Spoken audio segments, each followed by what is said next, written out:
El aeropuerto estableno de Mermolos, Malatos rodendo, anuncios que se repiten por los altavoces, y rostros que ocultaban la prisa. Paró entre esa multitud, un joven vestido con uniforme militar permanece inmóvil junto a la puerta de embarque. En su mano derecha, temblorosa pero firme, sostenía una pequeña caja de madera barnizada con una bandera cuidadosamente tablada encima. Sus ojos no buscaban el vuelo. Buscaban justicia dot el soldado se llamaba Martin Herrera. Tenía apenas 24 años y había regresado de su última misión en Afganistán. Pero no venía solo. Dentro del ataúd que viajaba en la bodega del avión estaba el cuerpo sin vida de su mejor amigo, el sargento Ramiro Salinas, con quien compartió no solo batallas, sino también risas, cartas y promesas de volver juntos. A casa, una de esas promesas fue: si algo me pasa, hermano, te me acompañas hasta el final. Y Martin, con el pecho apretado por el dolor y el orgullo, estaba decidido a cumplirla. Sin embargo, al llegar al mostrador de la aerolínea, la informaron que no podría abordar el mismo vuelo que transportaba el féretro de su amigo. Las razones eran protocolarias. Su reserva había sido cambiada, según compañía fue un ajuste técnico. Pero para Martin no era más que una falta de respeto. El joven intentó razonar.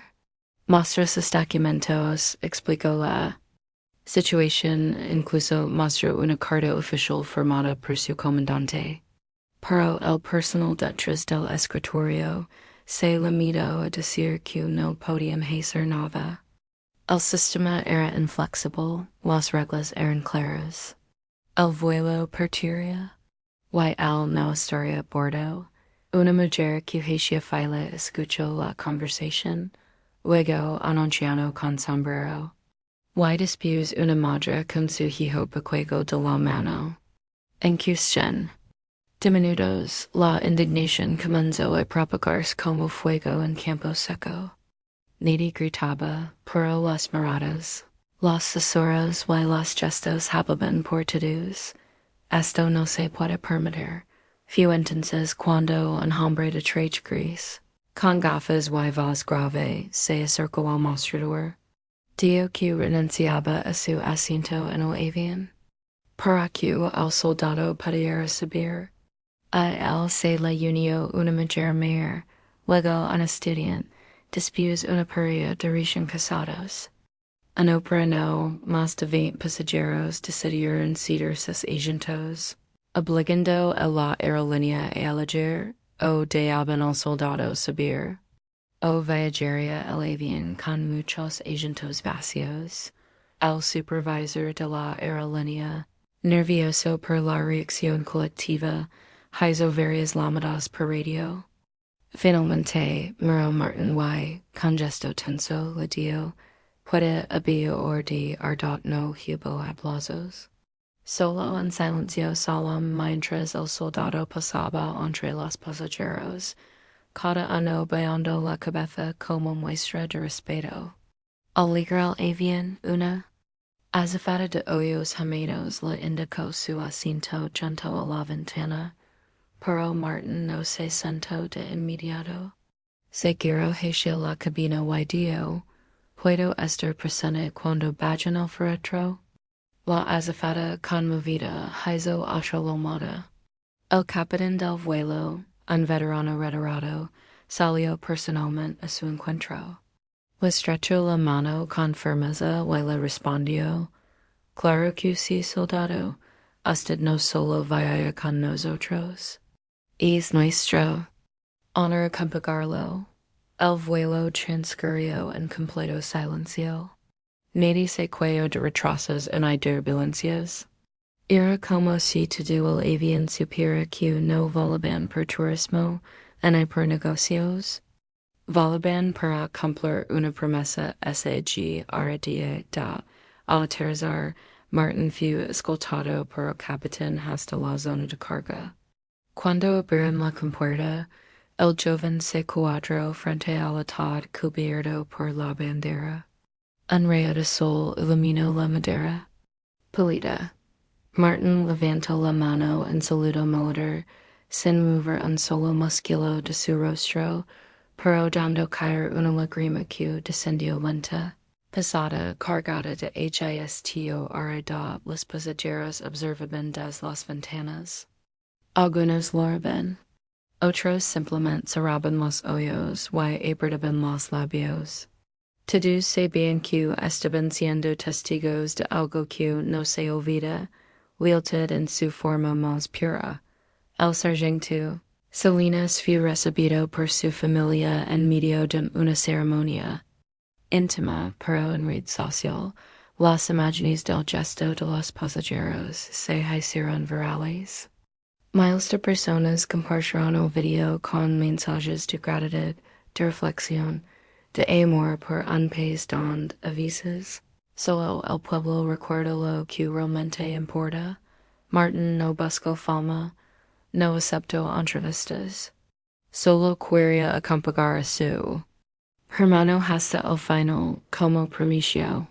Y en el proceso nos recordó que aún existen actos de honor en un mundo acelerado por lo trivial. Y que a veces basta con que alguien se detenga, diga esto no está bien, y se atreva a hacer algo para cambiarlo todo. Martin regresó a casa con el corazón arrugado, pero con la tranquilidad de haber cumplido la promesa más importante de su vida. Durante días evitó salir, hablaba poco, y pasaba las noches revisando las fotos que tenía con Ramiro. En el desierto, en los entrenamientos, compartiendo historias bajo la luna.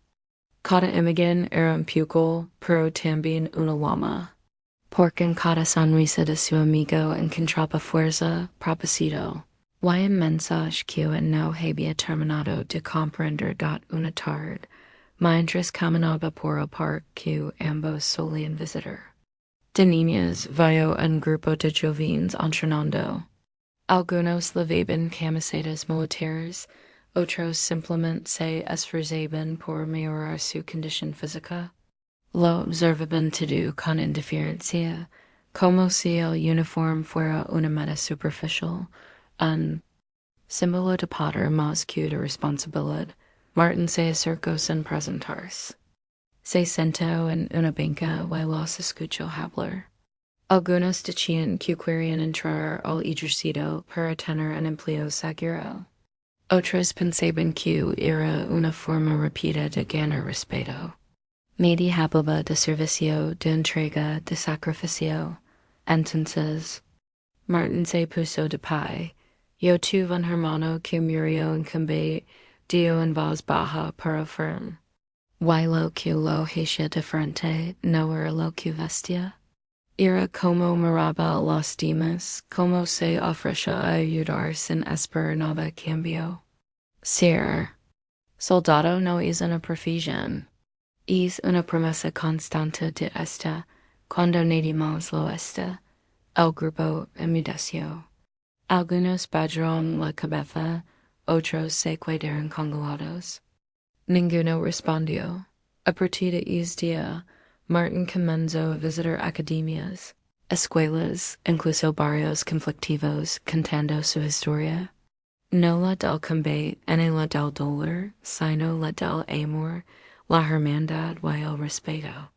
Y sin buscarlo, se convirtió en símbolo, no en un héroe decorado, sino en un espejo que mostraba lo que la verdadera lealtad significa.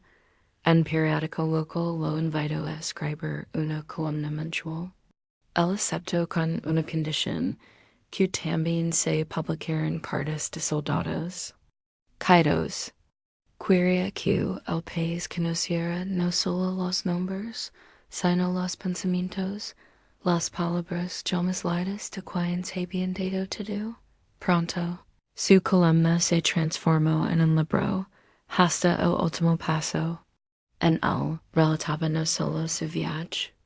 Con Ramiro, sino también las pequeñas historias que Nady cantaba, el soldado que envió su primer sueldo para reparar el techo de su abuela. La enfermera de campaña que rescató niñas en zonas de conflicto. El cocinero que alimentaba a civiles. Como poco que tenía. Cada página era una ofrenda. El libro se convirtió en lectura obligatoria en varias academias militares. Pero también fue leído en cárceles, universidades y hogares. Porque hablaba de algo que todos necesitaban recordar. Que el verdadero valor no se mide por medallas, sino por el compromiso con el otro, especialmente cuando nadie observa. Un día, durante una presentación en una escuela rural, una niña se acercó tímidamente y le entregó una carta. Era para Ramiro. Decía, gracias por cuidar a mi papá desde el cielo. El dice que le enseñaste a no rendirse. Martin no pudo contener las lágrimas. La dobló con cuidado, la guardó en su bolsillo junto a la placa de su amigo, y se prometió que mientras pudiera respirar, seguiría honrando esa memoria. Egos después se creó el programa Ramiro Salinas, una iniciativa nacional para garantizar que ningún soldado regresara al país sin apoyo emocional, sin acompañamiento digno, sin alguien que lo escuche. Martin fue nombrado su director honorario, aunque nunca quiso encargo. Su labor seguía siendo la misma, escoger, acompañar, estar presente. En los aniversarios de la muerte de Ramiro, viajaba solo al cementerio. Colocaba flores blancas, se sentaba en silencio y hablaba como si su amigo lo escuchara. Le cantaba de los jóvenes que había inspirado, de las familias que se habían unido, de los hombres y mujeres que ahora entendían que servir no es una obligación sino un acto. De amor dat una mañana, al terminar su ritual, encontró una pequeña placa recién colocada junto a la tumba. No era oficial. No tenía celos. Solo decía, por caminos de mi lado hasta el final, ahora camino contigo en cada paso que doy. Martin se quedó inmóvil. Sabía que alguien en algún lugar había entendido. Y eso bastaba porque historias que no se cuentan para ser recordados.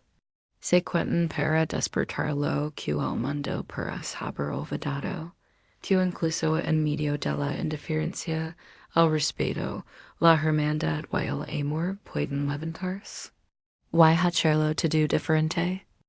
Martin tomó una fotografía de la pequeña placa y la guardó con el mismo cuidado con el que protege los recuerdos de Ramiro. Es gesto anónimo y esa frase sencilla y profunda le confirmó algo que había sentido desde aquel día en él. Era perdido, no estaba solo.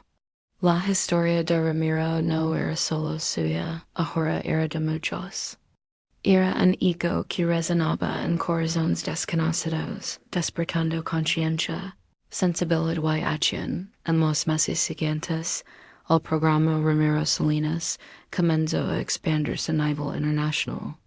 Delegations de otros países contactaron a Martin para replicar el modelo. Psicólogos, voluntarios, terapeutas, veteranos de guerra y jóvenes cadets trabajaban hombro a hombro ofreciendo talleres de acompañamiento. Espacios seguros para hablar del dolor, del trauma, del silencio que tantos soldados llevaban dentro y que rara vez alguien escuchaba. En uno de esos encuentros, en un pueblo costero, un excavación se le acercó con los ojos húmedos y le dijo, tú, historia me salvó, estaba a punto de rendirme. Nadie sabía lo que cargaba por dentro, hasta que le libró. Entonces supe que había razones para seguir, Martin no supo que decir. Solo lo abrazo, con el paso del tiempo, las entrevistas, las homenajes y los premios se volvieron frecuentes. Pero él las recibía con la misma humildad que aquel primer día en la pista del aeropuerto. Siempre recordaba que no era el protagonista. Lo era Ramiro. Lo eran todos los que no habían tenido la oportunidad de contar su historia. Él solo era el canal, la voz que amplificaba aquellos que se habían apagado en el silencio del deber. Una productora cinematográfica se interesó por levar su historia a la pantalla grande. Martin dudó.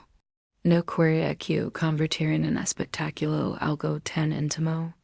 Pero aceptó con una condición, que la película no terminara en las escenas del aeropuerto, sino en el presente, con las historias reales de aquellos que habían sido ayudados gracias a Ramiro. Quería que el mundo entendiera que no se trataba de una muerte heroica, sino de una vida que seguía salvando a otros de su alivio diodo. La película se estrenó con gran éxito. Fue galardonada en festivales, ovacionada por la crítica y, más importante aún, se volvió un fenómeno en las escuelas. Los adolescentes la veían, loraban, preguntaban, reflexionaban. En cada función, alguien terminaba diciendo, yo no sabía que ser soldado era eso. Y esa frase era suficiente para Martin, una noche. Mientras caminaba por la plaza donde solía jugar con Ramiro de niños, se encontró con una joven sentada en el borde de una fuente leyendo su libro. Llevaba una chaqueta militar y unos lentes enormes. Cuando lo reconoció, se levantó con nerviosismo y le pidió una firma. ¿También quieres ser soldado? Preguntó él sonriendo. No exactamente, respondió ella. Quiero ser psicóloga. Del ejercicio. Pero leer su historia me hizo entender que los héroes también necesitan ayuda. Martin asintió. Le firmó el libro y, antes de irse, le dio, entonces ya eres parte de la misión, y esa misma noche, al regresar a casa, encendió una vela frente al retrato de Ramiro. Era la fecha en que habían ingresado juntos al servicio militar. Y por primera vez en ecos, no sintió tristeza. Sintió plenitud. Escribió en su diario. Las heridas no se curan olvidando, sino compartiendo. Y hoy, hermano, tu nombre está en los corazones de los que llamas imaginamos. Sigamos marcando. Con el paso de los ecos, Martin envejeció sin perder la vitalidad de su propósito. Fundó nuevas iniciativas, escribió más libros, formó una familia y adoptó a un niño huérfano de guerra, al que llamó Ramiro. El niño creció escuchando la historia de su tío. Nunca como una tragedia, sino como una semilla de esperanza. A los 10 ecos dibujó en su cuaderno una escena que mostraba a dos hombres caminando juntos bajo una misma sombra. En la parte superior escribió: prometo nunca dejar solo a quien me di su mano. Martin marcó el dibujo y lo colgó en su oficina de Pioarquio y comprendió con el alma tranquila que todo había valido la pena. Que una sola promesa cumplida. Cuando nace el amor verdadero, puede transformar no solo una vida, sino generaciones enteras. Al año siguiente, Martin fue invitado a hablar en una ceremonia internacional de veteranos de guerra celebrada en Bruselas. Aunque no le gustaban las luces en los discursos preparados, excepto por una razón. Sabía que la historia de Ramiro, y de tantos como él, no podía quedarse dentro de las fronteras. Debía cruzar océanos, tocar otras conciencias, inspirar más acciones. frente a una audiencia compuesta por líderes militares, representantes de gobiernos, familias de soldados y jóvenes cadets. Martin se paró al centro del escenario, sin papeles, sin protocolo, y simplemente dio una promesa entre hermanos, no necesita bandera en el idioma. Solo corazón en la sala, colmada de personas acostumbradas a ceremonias formales, guardó silencio absoluto. Martin no habló de cifras, ni de guerras, ni de estrategias. Habló de humanidad, de lo que pasa cuando se olvida al que regresa, de lo que duele cuando un ataúd es tratado como una calle más. Y de lo que cambia cuando alguien, aunque sea un desconocido, decide no morir otro eladio dado terminar, no hubo ovación ruidosa. Solo un aplauso largo sostenido don muchos se pusieron de pie. Algunos lo roban, otros se acercaron a abrazarlo, no por cortesía, sino con un respeto profundo, el que solo nace del alma. Dias después, recibió una carta de un general retirado del Reino Unido, que confesaba nunca haber permitido llorar. Por sus compañeros caídos, hasta que escuchó a Martin. Me des permiso para sentir, escribió, y eso me devolvió la paz. Martin guardó esa carta junto con otras que ahora llenaban una calle entera en su biblioteca. Cartas de madres, hijos, esposas, enfermeros, soldados activos y retirados. Todos agradeciendo que alguien pusiera voz a lo que ellos solo sabían en silencio. Cada vez que las leía, sentía que Ramiro la hablaba, como si en cada línea, en cada firma, su amigo le dijera, no pares. En jamás por hacer. Inspirado por esas palabras imaginarias, fundó una red continental de apoyo emocional llamada Hermanos sin Fronteras. Se trataba de una organización que conectaba a veteranos de distintos países para compartir experiencias, escucharse mutuamente y construir juntos proyectos sociales en sus comunidades. En menos de un año, había capítulos en más de 12 países.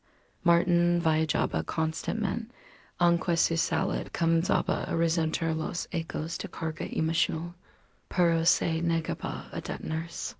Decía que mientras podía hablar, escribir o abrazar a alguien, su misión seguía viva.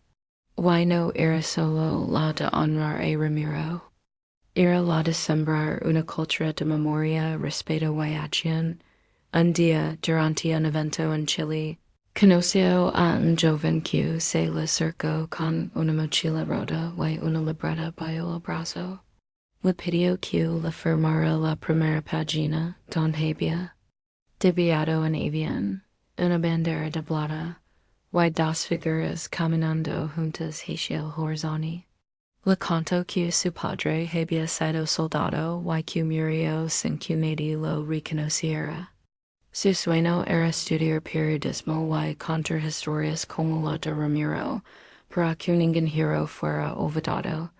Martin lo abrazó como si fuera su propio hijo. Le prometió ayudarlo, y cumplió. Le consiguió una beca, lo presentó con editores. Y meses después, es joven publicó su primer artículo en el Diario Nacional titulado Mi hero no tiene medalla, pero vive en mí. Así, poco a poco, las semillas plantadas por Martin crecen en otras voces, otros rostros, otras generaciones. Y aunque el mundo seguía llorando con sus urgencias y superficialidades, había pequeñas luces encendidas en diferentes rincones del planeta, todas con el mismo fuego, el de la gratitud verdadera. Ya en sus últimos ecos, Martin decidió regresar a la ciudad donde todo comenzó. Camino una mañana hasta aquella vieja parada de autobús, donde vio por primera vez a Ramiro en su ataúd. La banca seguía allí. El asfalto había cambiado, las tiendas también, pero recuerdo seguía inte sitio dot se sentó. Seco su libretto y escribió. Alguien me dio una vez que las promesas no se gritan, se cumplen. Yo prometí que te acompañaría hasta el final. Pero ahora entiendo que es final. Era solo el inicio de algo mucho más grande que ti y yo.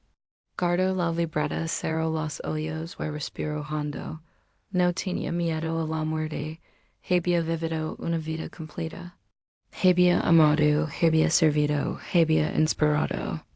Para saber todo, había mantenido viva la memoria de quienes el mundo a veces olvida. Y mientras el sol descendía lentamente entre los edificios, una niña se acercó, le toca el brazo y le preguntó con inocencia, ¿Estudias el general? Libro de los soldados buenos, Martin sonrió. Puede ser que sí, respondió con ternura. ¿Por qué? La niña alzó un cuaderno escolar y le mostró en dibujo una fila de soldados tomados de la mano, caminando hacia una casa que tenía escrito arriba, bienvenidos siempre. Martin sintió que su corazón se expandía, porque entendió en ese momento que incluso cuando no lleno se ha sembrado con amor, otros seguirán caminando. Los últimos días de Martin fueron serenos, llenos de visitas inesperadas, cartas nuevas cada semana y mensajes que cruzaban océanos. Lo que empezó con una promesa entre dos hermanos de armas se convirtió en un legado que toca miles de almas. Y aunque su cuerpo empezaba a ceder, su espíritu seguía encendido con la misma intensidad del primer día. Una mañana recibió una invitación especial. El Congreso Internacional de la Paz y la Memoria lo declararía guardián honorario de la humanidad. Martin sonrió al leerla. Lejos de vanidad, sintió que cada palabra pertenecía también a Ramiro. A todos los soldados que no volvieron, y a los civiles que aprendieron a recordar. Durante el evento, no subió al escenario con un discurso largo. Ni pomposo. Solo llevó consigo la pequeña caja que contenía la bandera doblada de su amigo. La colocó frente al público y dijo, aquí no hay oro, ni medallas, ni certificados. Solo hay memoria. Y mientras exista, los que se fueron, nunca se hallar en el silencio fue sepulcro. Las cámaras dejaron de grabar por unos segundos. Era como si el mundo entero contuviera la respiración ante la verdad desnuda de sus palabras. Después de la ceremonia, camino hasta una plaza donde varias niñas jugaban a ser soldados y médicos, construyendo fortalezas de paz con blocos de colores. Uno de ellos al verlo se le acercó y preguntó, ¿Usted peleó en una guerra? Martin lo miró los ojos, se agachó a su altura y le respondió, sí, pero ahora peleó por algo más difícil que un ideal vid, 10 después en su hogar rodeado de fotos, cartas, libros y recuerdos. Martin sintió que su tiempo llegaba. Pidió que no lo llevaran a un hospital. Quería partir allí donde nació su leche. En la sala junto su escritorio, donde había escrito tantas historias y respondido tantas almas heridas. Antes de cerrar los ojos, tomó la carta de Ramiro que siempre guardó con él. La leo una vez más. Y con voz casi apagada, susurró, lo cumplí, hermano. Lo tu partida, su partida fue recibida por una ola de homenajes espontáneos. No hubo funeral de estado ni corteo militar. Parecí miles de personas encendiendo velas, leyendo su libro en silencio, escribiendo su nombre en muros virtuales de agradecimiento. Se construyó un mural en su honor, Dan dos figuras, una viva y otra hecha de estrellas, caminaban juntas. Hacia amanecer, y sobre ellas, una phrase, promete no diarlo solo. Y ahora me acompaña en cada paso que doy. Martinera no solo cumplió una promesa. Redefinió lo que significa ser soldado, ser amigo, ser humano. Y hoy su historia no es solo un recuerdo. Es una brújula para quienes buscan justicia, una luz para quienes viven en el olvido, y una bandera para quienes enseñan que la lealtad puede cambiar el mundo.